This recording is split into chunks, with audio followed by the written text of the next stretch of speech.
morning, everybody. I don't think I needed the microphone, but I guess I'm glad that I have it. And we're thrilled to welcome Tishuk Martin, the leader of Ireland, and of course his lovely wife. And thank you both for being here. We're thrilled to be able to celebrate this moment of friendship between the United States and Ireland, and really cement what is, I think, one of the great alliances and the great friendships between nations in the world. As I was telling the Taoiseach back in the library earlier, Usha and I actually took a trip to Ireland in October of 2023, a bit on a lark actually. If Susan Collins, my dear friend from Maine, from the United States Senate, may remember that we were supposed to have a government shutdown. We didn't have a government shutdown, and so Usha and I actually had a week where we could go anywhere, and we decided to go to Ireland. And I just say it's such a remarkable combination of incredible community, as we were talking about earlier, of beautiful landscape, but also a lot of interesting technological growth. And I think that one of the more robust areas for us to work on with our Irish friends in the years to come is going to be technology, and particularly artificial intelligence, as we, I think, really take the next stage in an important level of technological progress. Now, I want to give some acknowledgement of all the honored guests here. I can't, of course, call everybody out. I have to say thank you to Ashley and Brett Kavanaugh, Justice of the Supreme Court, and his wife for being here. Thank you to Mrs. Roberts for being here, Senator Sheehy, and of course the ambassador from Ireland, who I've met with before, but in a previous job. And let me just say before I introduce the Taoiseach that, you know, one of the things that we try to do with this breakfast is just remind people of the important bonds of friendship between the United States and Ireland. And, you know, I think it's a great opportunity to do that. It's also a really great opportunity for Usha to wear her pair of green pants. She's had these in the closet for years and finally gets to break them out. Perhaps the most honored guest, of course, except for the Taoiseach and his wife, is my dear friend from the United States Marine Corps, Colin Tiernan. He brought his brother, Joe. Good to see you, man. And here's the thing that Colin taught me when I was in the United States Senate. He taught me about sock diplomacy, about the importance of gifting socks to my fellow senators. Something that had, you know, I'd give, you know, Massachusetts socks to our friends from Massachusetts and Utah socks to our friend from Utah. So, Colin, in your honor, I've worn these shamrocks. And I will say when we meet later in the Oval Office to the Taoiseach, the president is a very big fan of conservative dress. And so if he notices these socks, you have to defend me in the Oval Office and say, this is an important part of cementing the Irish-American relationship, and that's the only reason I'm wearing these socks. But we're thrilled to have you. Thank you, and God bless you.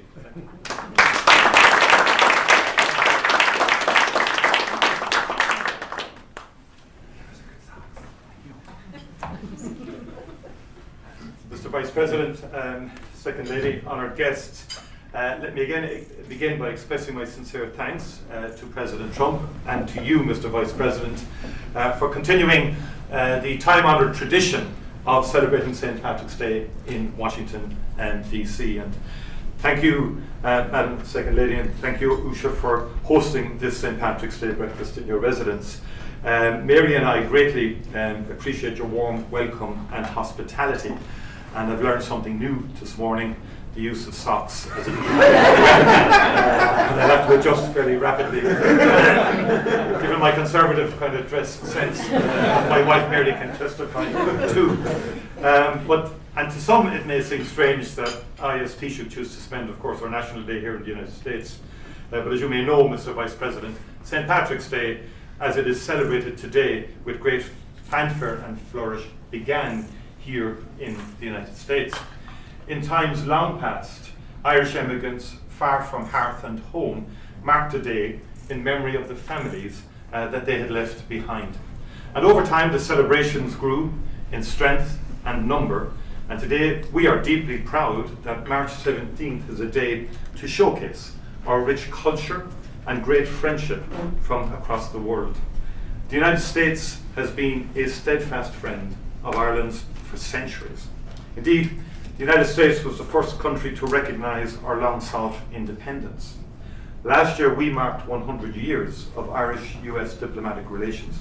And together we have built deep and enduring political, cultural and economic bonds, greatly enriching our two nations in the process. First and foremost, our kinship was built upon the ties between our people, especially the generations of Irish who made their homes here. Scots-Irish immigrants, among them your forebears, Mr. Vice President, played a key role in shaping this great country, and Appalachia in particular. Many helped to build the railroads and contributed greatly to America's prosperity. Others brought the fiddle to meet the African banjo, blending the traditions of the immigrant communities who lived there to create something new, fresh, and exciting. I was fascinated to learn that in recent years, geologists discovered that the Appalachian Trail does not begin and end in North America. Part of it is in Ireland and Britain, split millions of years ago by the movement of tectonic plates.